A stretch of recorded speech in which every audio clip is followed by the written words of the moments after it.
ಒಮ್ಮೆ ಊಹಿಸ್ಕೊಳ್ಳಿ, ಒಬ್ಬ ವ್ಯಕ್ತಿ ಬರೋಬ್ಬರಿ 37 ವರ್ಷಗಳ ಕಾಲ ಬ್ಯಾಂಕ್ ಉದ್ಯೋಗಿಯಾಗಿ ಕೆಲಸ ಮಾಡ್ತಾರೆ. 37 ವರ್ಷ ಅಂದ್ರೆ ಸುದೀರ್ಘವಾದ ಸೇವೆ. ಹೌದು. ಪ್ರತಿದಿನ ಬೆಳಗ್ಗೆ ಎದ್ದೋಡೋದು, ಆಫೀಸ್ಗೆ ಹೋಗೋದು, ಆ ಪ್ರಮೋಷನ್, ಸಂಬಳ, ಮನೆ, ಸಂಸಾರ, ಮಕ್ಕಳ ಭವಿಷ್ಯ, ಹೀಗೆ ಒಂದು ಲೌಕಿಕ ಜಗತ್ತಿನ ಓಟದಲ್ಲಿ ಓಡಿ ಅಂತಿಮವಾಗಿ ನಿವೃತ್ತರಾಗ್ತಾರೆ. ಅಂದ್ರೆ ಸಮಾಜದ ದೃಷ್ಟಿಯಲ್ಲಿ ಅವರು ಸಂಪೂರ್ಣ ಯಶಸ್ವಿ ವ್ಯಕ್ತಿ. ಖಂಡಿತ. ಆದರೆ ನಿವೃತ್ತಿಯ ಮಾರನೇ ದಿನ ಬೆಳಿಗ್ಗೆ ಎದ್ದಾಗ ಎಲ್ಲೋ ಒಂದು ಕಡೆ ಮನಸ್ಸಿನ ಮೂಲೆಯಲ್ಲಿ ಒಂದು ಅಜ್ಞಾತವಾದ ಖಾಲಿತನ, ಒಂದು ಶೂನ್ಯತೆ ಆವರಿಸುತ್ತೆ. ಭೌತಿಕವಾಗಿ ಬೇಕಾದೆಲ್ಲವೂ ಇದೆ, ಆದರೂ ಏನೋ ಕಾಣೆಯಾಗಿದೆ ಅನ್ನೋ ಭಾವನೆ. ನಿಜ. ನಾವೆಲ್ಲರೂ ಈ ಜಗತ್ತಿನಲ್ಲಿ ಸುಖವನ್ನು ಮಾತ್ರವೇ ಹುಡುಕ್ತಿದ್ದೇವಲ್ವಾ? ಅದೇ ಗುಟ್ಟು.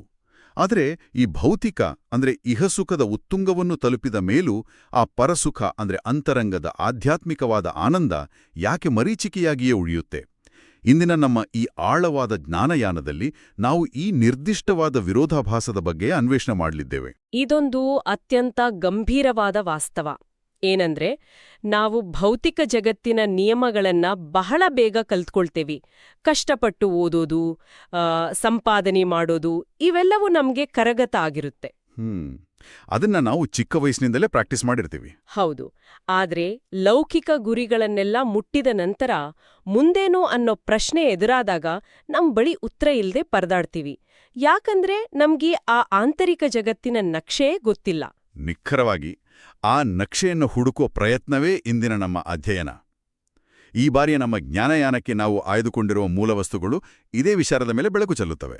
ಓಹೋ, ಯಾವ ಮೂಲವಸ್ತುಗಳು?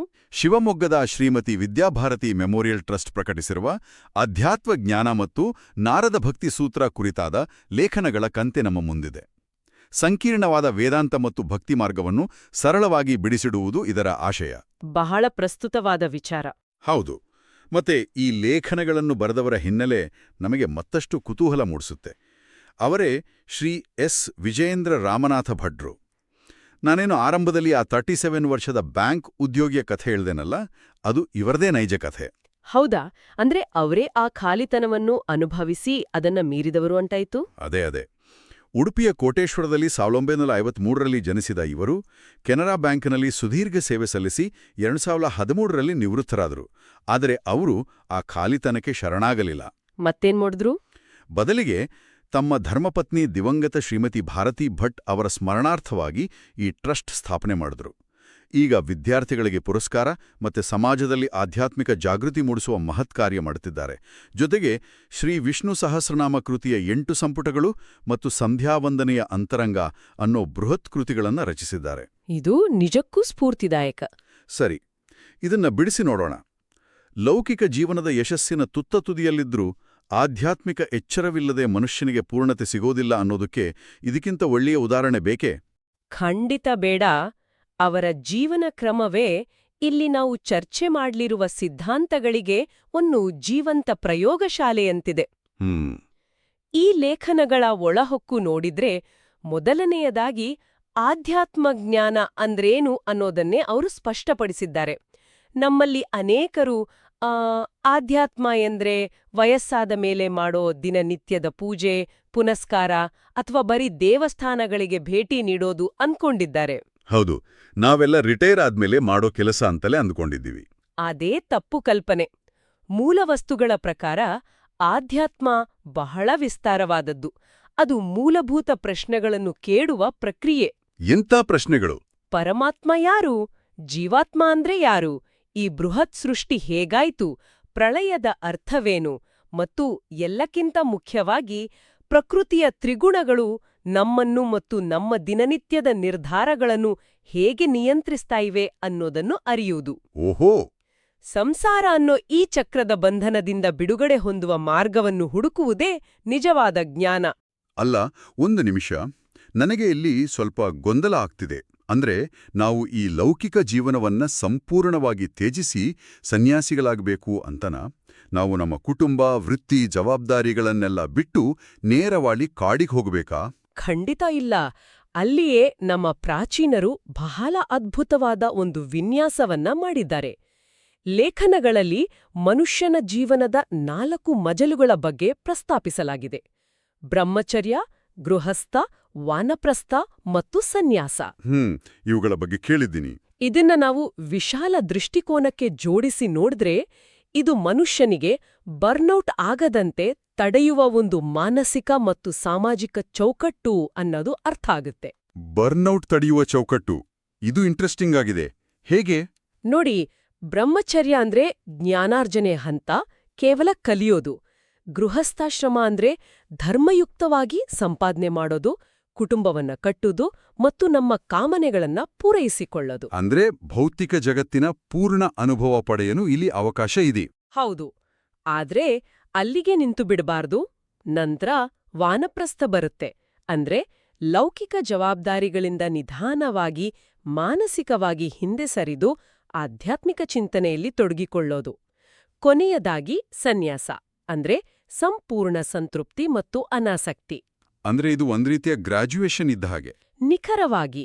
ಲೌಕಿಕ ಜವಾಬ್ದಾರಿಗಳಿಂದ ನಾವು ಓಡಿ ಹೋಗ್ತಾ ಇಲ್ಲ, ಬದಲಿಗೆ ಆ ಜವಾಬ್ದಾರಿಗಳನ್ನ ಮುಗಿಸಿ ಮುಂದಿನ ತರಗತಿಗೆ ಉತ್ತೀರ್ಣರಾಗ್ತಾ ಇದ್ದೀವಿ. ಲೇಖಕರಾದ ಭಟ್ಟರವರ ಜೀವನದಲ್ಲಿ ಆಗಿದ್ದೂ ಇದೆ. ಹೌದು. ಅವರು ಗೃಹಸ್ಥರಾಗಿ ಬ್ಯಾಂಕ್ ಉದ್ಯೋಗದ ಮೂಲಕ ಧರ್ಮ ಮತ್ತು ಅರ್ಥವನ್ನ ಸಾಧಿಸಿದರು. ನಿವೃತ್ತಿಯ ನಂತರ ವಾನಪ್ರಸ್ಥದ ಮಾನಸಿಕತೆಗೆ ಬಂದು ಸಮಾಜಮುಖಿಯಾಗಿ ಜ್ಞಾನ ಪ್ರಸಾರ ಮಾಡ್ತಿದ್ದಾರೆ. ಇದು ನಿಜಕ್ಕೂ ಒಂದು ಸುಂದರವಾದ ಸಮತೋಲನ. ಖಂಡಿತ. ಆದರೆ ಈ ಲೇಖನದಲ್ಲಿ ಬರುವ ಮತ್ತೊಂದು ಪರಿಕಲ್ಪನೆ ನನ್ನ ತಲೆಯಲ್ಲಿ ಹಾಗೆ ಉಳಿದುಬಿಟ್ಟಿದೆ. ನಮ್ಮ ಜೀವಾತ್ಮ ಅಂದ್ರೆ ನಮ್ಮ ಆ ಮೂಲ ಚೈತನ್ಯ ಅದು ಅನಾದಿಯಾದದ್ದು ಮತ್ತು ಶುದ್ಧವಾದದ್ದು ಅಂತ ವೇದಾಂತ ಹೇಳುತ್ತೆ. ಹೌದು, ಜೀವಾತ್ಮ ಶುದ್ಧವಾದದ್ದೇ. ಹಾಗಿದ್ರೆ ಈ ಇಷ್ಟೆಲ್ಲ ಗೊಂದಲ, ದುಃಖ, ಈ ಸಂಸಾರದ ಬಂಧನ ನಮಗೆ ಯಾಕಾಗುತ್ತೆ? ಆ ಶುದ್ಧವಾದದ್ದು ಹೇಗೆ ಮಲಿನವಾಗುತ್ತೆ? ಇದಕ್ಕಾಗಿ ಲೇಖನದಲ್ಲಿ ಒಂದು ಅತ್ಯುತ್ತಮವಾದ ರೂಪಕವನ್ನ ಬಳಸಿದ್ದಾರೆ. ಆ ನಮ್ಮ ಜೀವಾತ್ಮವನ್ನ ಒಂದು ಪ್ರಖರವಾದ ದೀಪಕ್ಕೆ, ಅಥವಾ ಇಂದಿನ ಭಾಷೆಯಲ್ಲಿ ಹೇಳೋದಾದ್ರೆ ಒಂದು ಅತ್ಯಂತ ಪ್ರಕಾಶಮಾನವಾದ ಎಲ್ಇಡಿ ಬಲ್ಬ್ಗೆ ಹೋಲಿಸಬಹುದು. Okay, LED bulb. ಆ ಬಲ್ಬ್ಗೆ ತನ್ನದೇ ಆದ ಒಂದು ದಿವ್ಯ ಪ್ರಕಾಶ ಇದೆ. ಆದ್ರೆ ಅದರ ಮೇಲೆ ಒಂದು ದಪ್ಪನಾದ ಮುಚ್ಚಳ ಅಥವಾ ಒಂದು ಕವಚವನ್ನ ಮುಚ್ಚಲಾಗಿದೆ ಅಂತ ಇಟ್ಕೊಳ್ಳಿ. ಆ ಕವಚವೇ ಪ್ರಕೃತಿಯ ತ್ರಿಗುಣಗಳು. ಓಹೋ. ಬಲ್ಬ್ ಒಳಗಡೆ ಬೆಳಗುತ್ತಾ ಇದ್ರೂ ಆ ಕವಚದಿಂದಾಗಿ ಹೊರಗಡೆ ಕತ್ತಲೆ ಆವರಿಸಿದಂತೆ ಕಾಣುತ್ತೆ. ಆ ತ್ರಿಗುಣಗಳು ಅಂದ್ರೆ ಸತ್ವ, ರಜಸ್ಸು ಮತ್ತು ತಮಸ್ಸು ಅಲ್ವಾ? ಇವು ನಮ್ಮನ್ನ ಹೇಗೆ ನಿಯಂತ್ರಿಸುತ್ತವೆ? ಇವು ಕೇವಲ ತಾತ್ವಿಕ ಪದಗಳಲ್ಲ, ಇವು ನಮ್ಮ ದಿನನಿತ್ಯದ ಮನಸ್ಥಿತಿಗಳು. ತಮೋಗುಣ ಅಂದ್ರೆ ಅಜ್ಞಾನ, ಆಲಸ್ಯ ಮತ್ತು ಅಹಂಕಾರ. ಉದಾಹರಣೆಗೆ ಬೆಳಗ್ಗೆ ಅಲಾರಂ ಬಡ್ದಾಗ ಎದ್ದು ಕೂರೋ ಬದಲು 5 ಬಾರಿ ಸ್ನೂಸ್ ಮಾಡೋದು, ಅಥವಾ ಮಾಡಬೇಕಾದ ಮುಖ್ಯವಾದ ಕೆಲ್ಸ ಬಿಟ್ಟು ಗಂಟೆಗಟ್ಲೆ ಸ್ಮಾರ್ಟ್ಫೋನ್ನಲ್ಲಿ ಉದ್ದೇಶವಿಲ್ಲದೆ ಸ್ಕ್ರೋಲ್ ಮಾಡ್ತಾ ಕೂರೋದು. ಇದೆಲ್ಲವೂ ತಮಸ್ಸಿನ ಪ್ರಭಾವ. ಇದು ನಮ್ಗೆಲ್ರಿಗೂ ದಿನನಿತ್ಯ ಆಗುವಂತದ್ದೇ. ಎರಡನೆಯದು ರಜೋಗುಣ. ಇದು ಕಾಮ, ಕ್ರೋಧ ಮತ್ತು ಅತಿಯಾದ ಮಹತ್ವಾಕಾಂಕ್ಷೆಯ ಪ್ರತೀಕ. ಅಂದ್ರೆ ಆ ಟ್ರಾಫಿಕ್ನಲ್ಲಿ ಯಾರಾದ್ರೂ ಓವರ್ಟೇಕ್ ಮಾಡಿದ್ರೆ ಬರುವ ವಿಪರೀತ ಕೋಪ ಅದೇ ಅಲ್ವಾ? ಖಂಡಿತ. ಆ ಕೋಪ ಅಥವಾ ಇನ್ನಷ್ಟು ಸಂಪಾದಿಸಬೇಕು ಅನ್ನೋ ಅಂತ್ಯವಿಲ್ಲದ ದಾಹ, ಇವೆಲ್ಲ ರಜೋಗುಣದ ಲಕ್ಷಣಗಳು. ಇನ್ನು ಮೂರನೆಯದು ಸತ್ವಗುಣ. ಇದು ಸ್ವಲ್ಪ ಪಾಸಿಟಿವ್ ಅನ್ನಿಸ್ತಿದೆ. ಹೌದು, ಇದು ದಯೆ, ಶಾಂತಿ ಮತ್ತು ಅಹಿಂಸೆಯ ರೂಪ. ಕೆಲವು ಬಾರಿ ನಮ್ಗ್ಯಾವುದೇ ಕಾರಣವಿಲ್ಲದೆ ಒಳಗಿನಿಂದ ಒಂದು ಪ್ರಶಾಂತತೆ, ಒಂದು ಧ್ಯಾನಾವಸ್ಥೆ ಅನ್ನಿಸ್ತಲ್ಲ, ಅದು ಸತ್ವದ ಗುಣ. ಓಹೋ, ಅಂದ್ರೆ ನಾವೆಲ್ಲರೂ ಪ್ರತಿದಿನ ಈ 3 ಗುಣಗಳ ನಡುವೆ ಒದ್ದಾಡ್ತಾ ಇರ್ತೀವಿ. ಹೌದು. ಲೇಖನದಲ್ಲಿ ಹೇಳುವಂತೆ ಯಾವ ಸಾಧಕ ತಮಸ್ಸು ಮತ್ತು ರಜಸ್ಸನ್ನು ಸಂಪೂರ್ಣವಾಗಿ ಕರಗಿಸಿ ಕೇವಲ ಸತ್ವಗುಣವನ್ನ ಅಳವಡಿಸಿಕೊಳ್ತಾನೋ ಅವನು ಮಾತ್ರ ಆ ಮುಚ್ಚಳವನ್ನ ಸರಿಸಿ ಜೀವನ್ಮುಕ್ತನಾಗ್ತಾನೆ. ಇಲ್ಲಿಯೇ ಇದು ನಿಜಕ್ಕೂ ಅತ್ಯಂತ ಕುತೂಹಲಕಾರಿಯಾಗುವುದು. ಹೇಗೆ? ನೋಡಿ, ನನಗೀಗ ಅರ್ಥವಾಯ್ತು. ನಾನು ಒಂದು ಲಾಕ್ ಆದ ಕೋಣೆಯಲ್ಲಿ ಇದ್ದೀನಿ. ಆ ಬಾಗಿಲಿಗೆ ತ್ರಿಗುಣಗಳ ಬೀಗ ಹಾಕಲಾಗಿದೆ ಅನ್ನೋ ಅರಿವು ನನಗೀಗ ಬಂತು. ಆದ್ರೆ ಬಾಗಿಲು ಲಾಕ್ ಆಗಿದೆ ಅನ್ನೋ ಜ್ಞಾನ ಬಂದ ತಕ್ಷಣ ಆ ಬಾಗಿಲು ತಾನಾಗೆ ತೆರೆದುಕೊಳ್ಳೋದಿಲ್ಲವಲ್ಲ. ಲಾಕ್ ಆಗಿದೆ ಅಂತ ಗೊತ್ತಾದ್ಮೇಲೆ ಅದನ್ನ ತೆಗೆಯಲು ನನ್ಗೊಂದು ಮಾಸ್ಟರ್ ಕೀ ಬೇಕೇ ಬೇಕಲ್ವಾ? ಹೌದು. ಕೇವಲ ಜ್ಞಾನ ಒಂದೇ ಸಾಕಾ? ನನ್ಗೆಲ್ಲ ವೇದಾಂತ ಗೊತ್ತಿದೆ, ನಾನು 3 ಗುಣಗಳ ಬಗ್ಗೆ ಓದಿದ್ದೀನಿ ಅಂದ ಮಾತ್ರಕ್ಕೆ ನಾನು ಮುಕ್ತನಾಗ್ಬಿಡ್ತೀನ? ನೀವ್ ಎತ್ತಿರುವ ಈ ಪ್ರಶ್ನೆಯೇ ಶ್ರೀಮದಾಚಾರ್ಯರ ಅಂದ್ರೆ ಮಧ್ವಾಚಾರ್ಯರ ತತ್ವಜ್ಞಾನದ ಕೇಂದ್ರಬಿಂದು. ಓಹೋ. ಕೇವಲ ಜ್ಞಾನದಿಂದಲೇ ಮುಚ್ಚಳವನ್ನ ತೆಗೆಯಲು ಸಾಧ್ಯವಿದ್ರೆ ಜಗತ್ತಿನಲ್ಲಿ ವೇದಾಂತದ ಪುಸ್ತಕಗಳನ್ನ ಓದಿದ ಪ್ರತಿಯೊಬ್ಬ ವಿದ್ವಾಂಸನೂ ಜೀವನ್ಮುಕ್ತನಾಗ್ಬೇಕಿತ್ತು. ನಿಜ, ಬಹಳ ಜನ ಓದಿರ್ತಾರೆ. ಜ್ಞಾನ ಎನ್ನುವುದು ಕೇವಲ ಮಾಹಿತಿಯಾಗಿ ಉಳಿಯುವ ಅಪಾಯ ಇದೆ. ಆ ಮುಚ್ಚಳವನ್ನ ಕಿತ್ತೊಗೆಯಲು, ಆ ಬಾಗಿಲನ್ನ ತೆರೆಯಲು ಬೇಕಾದ ಮಾಸ್ಟರ್ ಕೀ ಯಾವುದು ಅಂದ್ರೆ ಅದುವೇ ಪರಮಪುರುಷನ ಅನುಗ್ರಹ. ಅನುಗ್ರಹ. ಹೌದು, ಭಗವಂತನ ಕೃಪೆಯಿಲ್ಲದೆ ಕೇವಲ ನಮ್ಮ ಸ್ವಂತ ಬೌದ್ಧಿಕ ಕಸರತ್ತಿನಿಂದ, ನಮ್ಮ ಸ್ವಂತ ಶ್ರಮದಿಂದ ಆ ಬಾಗಿಲನ್ನ ತೆರೆಯೋದು ಅಸಾಧ್ಯ. ಭಗವಂತನ ಅನುಗ್ರಹವೇ ಮಾಸ್ಟರ್ ಕೀ. ಇದು ಬಹಳ ದೊಡ್ಡ ಸ್ಟೇಟ್ಮೆಂಟ್. ಬುದ್ಧಿವಂತಿಕೆಯಿಂದ ಎಲ್ಲವನ್ನೂ ಗೆಲ್ಲಬಹುದು ಅನ್ನೋ ನಮ್ಮ ಬೌದ್ಧಿಕ ಅಹಂಕಾರವನ್ನೇ ಇದು ಒಡೆದ್ಹಾಕತ್ತೆ. ಖಂಡಿತ. ಸರಿ, ಹಾಗಾದ್ರೆ ಆ ಅನುಗ್ರಹವನ್ನ ಪಡೆಯೋದು ಹೇಗೆ? ಸುಮ್ನೆ ಕೂತು ಅದು ಬರ್ತೆ ಅಂತ ಕಾಯಬೇಕಾ? ಇಲ್ಲ, ಅದಕ್ಕೆ ಲೇಖನಗಳು ನೀಡುವ ಉತ್ತರ ಅಮಲ ಭಕ್ತಿ. ಅಮಲ ಭಕ್ತಿ ಅಂದ್ರೆ? ಅಮಲ ಭಕ್ತಿ ಅಂದ್ರೆ ನಿರಂತರವಾದ, ನಿರ್ಮಲವಾದ ಪ್ರೇಮ ಪ್ರವಾಹ. ಅಂದ್ರೆ ನನ್ನ ಕಷ್ಟ ಪರಿಹರಿಸು, ನಾನು ನಿನಗೆ 100 ತೆಂಗಿನಕಾಯಿ ಒಡೆತೇನೆ ಅನ್ನೋ ವ್ಯಾಪಾರದ ಭಕ್ತಿಯಲ್ಲ ಇದು. ಆಹಾ, ಯಾವುದೇ ಷರತ್ತುಗಳಿಲ್ಲದ ಪ್ರೀತಿ ಅಂತಾಯ್ತು. ಹೌದು. ನಾವು ನಾರದ ಭಕ್ತಿ ಸೂತ್ರದ ಒಳನೋಟಗಳನ್ನ ಇಲ್ಲಿ ಗಮನಿಸ್ಬೇಕು. ಅದು ಸ್ಪಷ್ಟವಾಗಿ ಹೇಳತ್ತೆ, ಕರ್ಮ, ಜ್ಞಾನ ಮತ್ತು ಯೋಗಗಳಿಗಿಂತ ಭಕ್ತಿಯೇ ಶ್ರೇಷ್ಠ ಅಂತ. ಯಾಕೆ? ಜ್ಞಾನವೂ ಮುಖ್ಯ ಅಲ್ವಾ? ಯಾಕೆ ಗೊತ್ತಾ? ಏಕೆಂದ್ರೆ ಭಕ್ತಿ ಎನ್ನುವುದು ಪರಮಾತ್ಮನನ್ನ ತಲುಪುವ ಕೇವಲ ಒಂದು ವಾಹನವಲ್ಲ, ಭಕ್ತಿಯೇ ಒಂದು ಫಲರೂಪ. ಫಲರೂಪ ಅಂದ್ರೆ ದ ಫ್ರೂಟ್ ಇಟ್ ಸೆಲ್ಫ್. ಹೌದು. ಅಂದ್ರೆ ಭಕ್ತಿಯನ್ನು ಮಾಡುವುದೇ ಒಂದು ಅತ್ಯುನ್ನತ ಆನಂದ. ಅದು ಬೇರೊಂದನ್ನ ಪಡೆಯುವ ಸಾಧನವಲ್ಲ, ಅದೇ ಅಂತಿಮ ಗುರಿ. ಇದು ಭಗವಂತನ ಮೇಲಿನ ನಿರಂತರವಾದ ಕೋಮಲ ಪ್ರೇಮದಿಂದ ಮತ್ತು ಭಗವಂತನ ಗುಣವಿಶೇಷಗಳನ್ನ ಕೇಳುವುದರಿಂದ, ಹಾಡುವುದರಿಂದ ಬರುತ್ತೆ. ಆದ್ರೆ ಎಲ್ಲರ ಪ್ರೇಮದ ಅಭಿವ್ಯಕ್ತಿಯೂ ಒಂದೇ ರೀತಿ ಇರೋದಿಲ್ವಲ್ಲ. ಒಬ್ಬರಿಗೆ ಪೂಜೆ ಮಾಡೋದಿಷ್ಟ, ಮತ್ತೊಬ್ಬರಿಗೆ ಹಾಡೋದಿಷ್ಟ ಇರುತ್ತೆ. ಈ ವ್ಯತ್ಯಾಸಗಳಿಗೆ ಭಕ್ತಿ ಮಾರ್ಗದಲ್ಲಿ ಜಾಗ ಇದೆಯಾ? ಇಲ್ಲಿರುವ ಅತ್ಯಂತ ಆಕರ್ಷಕವಾದ ಅಂಶವೆಂದರೆ, ಭಕ್ತಿ ಎನ್ನುವ ಆಂತರಿಕ ಭಾವ ಒಂದೇ ಆಗಿದ್ರೂ ಮನುಷ್ಯನ ವಿಭಿನ್ನ ಮನೋಭಾವಗಳಿಗೆ ತಕ್ಕಂತೆ ಅದು 9 ವಿವಿಧ ಬಗೆಗಳಲ್ಲಿ ವ್ಯಕ್ತವಾಗುತ್ತೆ. ಓಹೋ, ನವವಿಧ ಭಕ್ತಿ. ಹೌದು, ಇದನ್ನೇ ನವವಿಧ ಭಕ್ತಿ ಎನ್ನೋದು. ನಮ್ಮ ಮನೋವಿಜ್ಞಾನ ಹೇಗಿದೆಯೋ ಅದಕ್ಕೆ ತಕ್ಕಂತೆ ಭಗವಂತನೊಂದಿಗೆ ನಾವು ಸಂಬಂಧ ಕಲ್ಪಿಸಿಕೊಳ್ಳಬಹುದು. ಒಮ್ಮೆ ಆ 9 ವಿಧಗಳನ್ನ ಮತ್ತು ಅವುಗಳ ಹಿಂದಿನ ಮನೋಭಾವವನ್ನ ಬಿಡಿಸಿ ನೋಡೋಣ. ಖಂಡಿತ. ಮೊದಲನೆಯದು ಶ್ರವಣ ಭಕ್ತಿ. ಅಂದ್ರೆ ಕೇವಲ ಕೇಳುವುದು ಅಲ್ವಾ? ಪರೀಕ್ಷಿತ ರಾಜ ಇದಕ್ಕೆ ಒಳ್ಳೆಯ ಉದಾಹರಣೆ. ಹೌದು. ನಂತರ ಕೀರ್ತನೆ, ಅಂದ್ರೆ ಶುಕ ಮಹರ್ಷಿಯ ಹಾಗೆ ಪರಮಾತ್ಮನನ್ನ ಕೊಂಡಾಡುವುದು, ಹಾಡುವುದು. ಮತ್ತೆ ಸ್ಮರಣ ಭಕ್ತಿ ಸದಾ ಅದೇ ಗುಂಗಿನಲ್ಲಿರುವುದು, ಪ್ರಹ್ಲಾದನ ಹಾಗೆ. ಅದೇ ರೀತಿ ಪಾದಸೇವನೆಗೆ ಲಕ್ಷ್ಮೀದೇವಿ ಉದಾಹರಣೆ, ಅರ್ಚನೆಗೆ ಪೃಥುಚಕ್ರವರ್ತಿ. ಇನ್ನು ವಂದನೆ ಅಥವಾ ನಮಸ್ಕರಿಸುವುದಕ್ಕೆ ಅಕ್ರೂರ. ಇವೆಲ್ಲವೂ ಭಕ್ತಿಯ ಬೇರೆ ಬೇರೆ ಆಯಾಮಗಳು. ಹೌದು. ಆದ್ರೆ ಇದರಾಚೆಗೆ ಬಹಳ ಆಳವಾದ, ಅತ್ಯಂತ ಆಪ್ತವಾದ 3 ಹಂತಗಳಿವೆ. ಯಾವುದವು? 1. ದಾಸ್ಯಭಕ್ತಿ. ಕೆಲವರಿಗೆ ಸ್ವತಂತ್ರವಾಗಿರೋದಕ್ಕಿಂತ ಒಬ್ಬ ಅತ್ಯುನ್ನತ ಶಕ್ತಿಗೆ ತಮ್ಮನ್ನ ತಾವು ಸೇವಕನಾಗಿ ಅರ್ಪಿಸಿಕೊಳ್ಳೋದ್ರಲ್ಲಿ ವಿಪರೀತ ನೆಮ್ಮದಿ ಸಿಗುತ್ತೆ. ತಮ್ಮ ಅಹಂಕಾರವನ್ನ ಶೂನ್ಯ ಮಾಡಿಕೊಳ್ಳುವ ದಾರಿಯಿದು. ಇದಕ್ಕೆ ಹನುಮಂತ ಅತ್ಯಂತ ಶ್ರೇಷ್ಠ ಉದಾಹರಣೆ ಅಲ್ವಾ? ಖಂಡಿತ. ಇನ್ನು 2ನೇಯದು ಸಖ್ಯಭಕ್ತಿ. ಸಖ್ಯಭಕ್ತಿ ಅಂದ್ರೆ ಭಗವಂತನನ್ನ ಸ್ನೇಹಿತನಂತೆ ಕಾಣೋದು ತಾನೆ.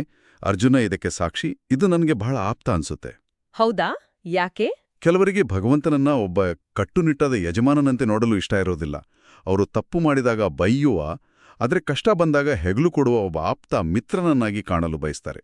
ಕೃಷ್ಣ ಮತ್ತು ಅರ್ಜುನನ ಸಂಬಂಧದಲ್ಲಿ ಇದ್ದದ್ದು ಅದೇ ಸುಲುಗೆ. ಕೊನೆಯದು ಆತ್ಮನಿವೇದನೆ.